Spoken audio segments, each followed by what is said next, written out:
A growing number of Democrats are comparing yesterday's chaos and unrest at the nation's capital to tragedies like Pearl Harbor or 9/11. Here's Senator Chuck Schumer. President Franklin Roosevelt set aside December 7th, 1941, as a day that will live in infamy.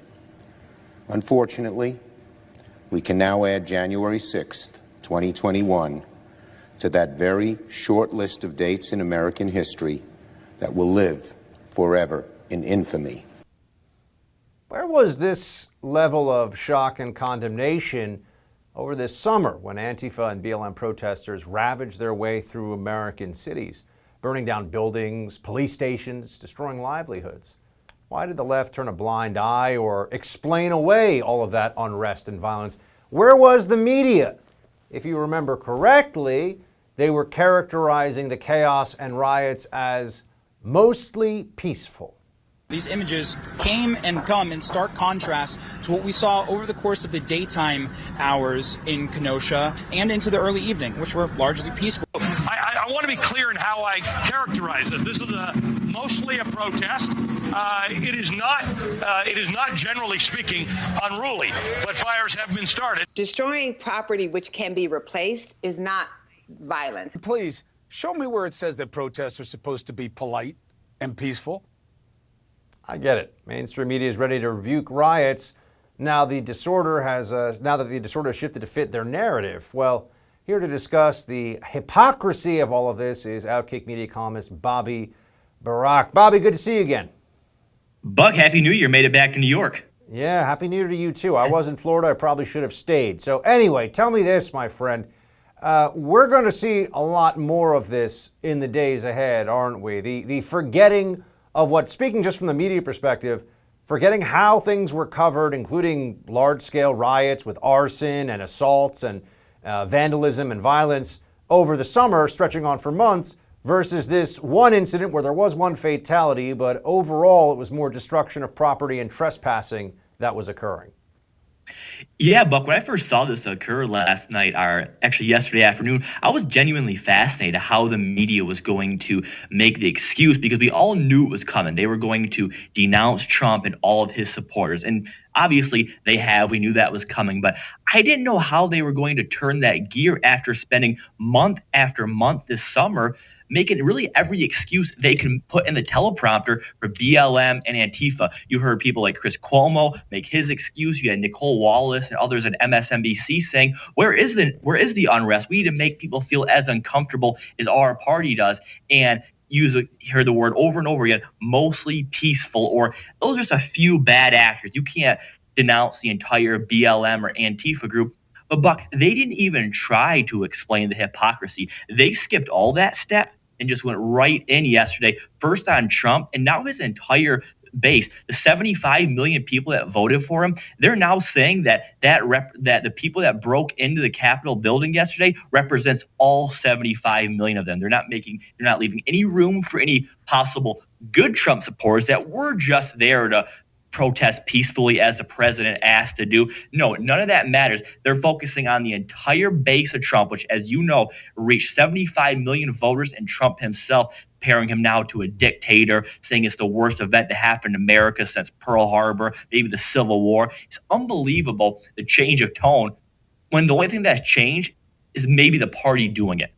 I don't think these guys in the media are trying to give the news or inform Americans as they're supposed to. At this point, Buck, they're not even spinning the narrative. They're just lying to us. And there's also a pretty solid history. If you go back and look a little bit at media commentary, Bobby, there was a lot of downplaying or ignoring of left-wing violence or riots and looting that was occurring because of a Democrat-aligned narrative. They went beyond that sometimes to even say, yeah, this is actually the way you get things done. Here is member of the squad, Congresswoman Ayanna Pressley, back in August of this year. Play it. Hold them accountable. Well, make the phone call, send the email, show up. You know, there needs to be unrest in the streets for as long as there's unrest in our lives. And unfortunately, there's plenty to go around. Now, protest is fine. It's First Amendment protected, and it's Right. part of what it is to be an American. Unrest is a very specific term, though. Unrest tends to be the euphemism used for lawlessness and rioting. So why is it okay to advocate for this sometimes, and then there's even an exaggerated condemnation of it later on? Yeah, Buck, and I think I can't believe that Comcast, for MSNBC and AT&T let this happen. I mean, this type of lying, spinning, it really is unacceptable on the national level. But the most unfortunate part of all this is, yesterday everybody was agreed it should never have happened. It should never happen again. There's no excuse for any sort of violence, those that initiate it. But people still, unfortunately, have to turn to those channels and the broadcast networks to understand what's going on. They need information. They need video. They need context. But that's not what they're getting. You just saw that woman on MSNBC encourage it when it fits one narrative, but the next one, if they put her on today, Buck, there's no way she would even come close to using a single word that she used in that sentence. That's the problem that we have right now, and we saw it all throughout the summer with the excuse making of all those. And they weren't even protests. Those were riots. They could say mostly peaceful. I saw all the videos. I saw the buildings burn, the small business owners terrified they're going to lose their livelihood and all that.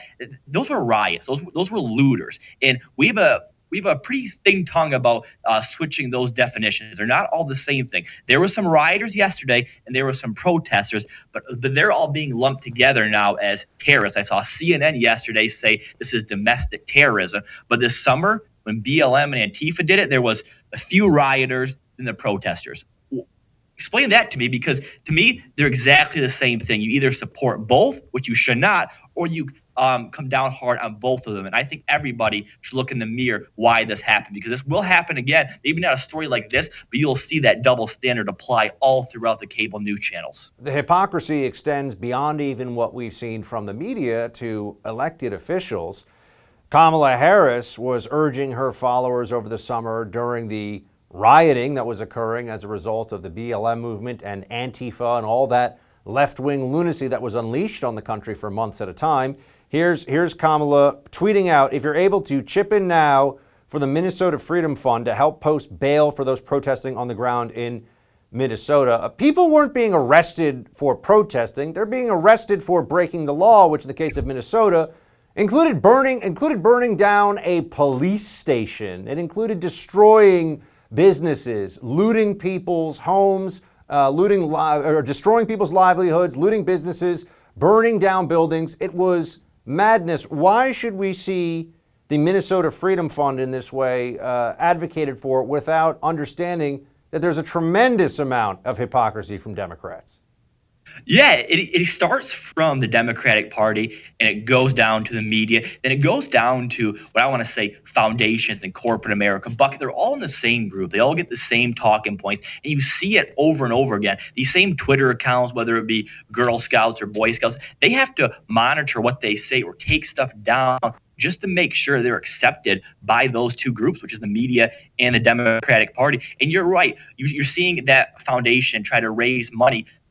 But if you look at what's going on, Buck, where's that now? Why is everything so different? We're seeing the exact opposite reactions from the different groups from June to now, and I think it's quite alarming because, Buck, no one's calling them out on it that they're listening to. They think they're doing everything okay. They're not losing support. They're not losing their jobs. Corporate managers are not coming down and saying, hey, this is a bad look for our company. This is a bad look for our identity. There's no repercussions here. There's no accountability. They can keep doing this over and over again at our deepest down moments, like yesterday when I think everybody's heart was saddened, but they weren't there to comfort or inform. They were there again to spread their message and tell anyone that doesn't agree that you're gone. You shouldn't have a platform. You look at Twitter today, they're now calling for conservative media pundits to be deplatformed just for supporting President Trump, which has nothing to do with yesterday. Bobby, thanks so much. Appreciate it.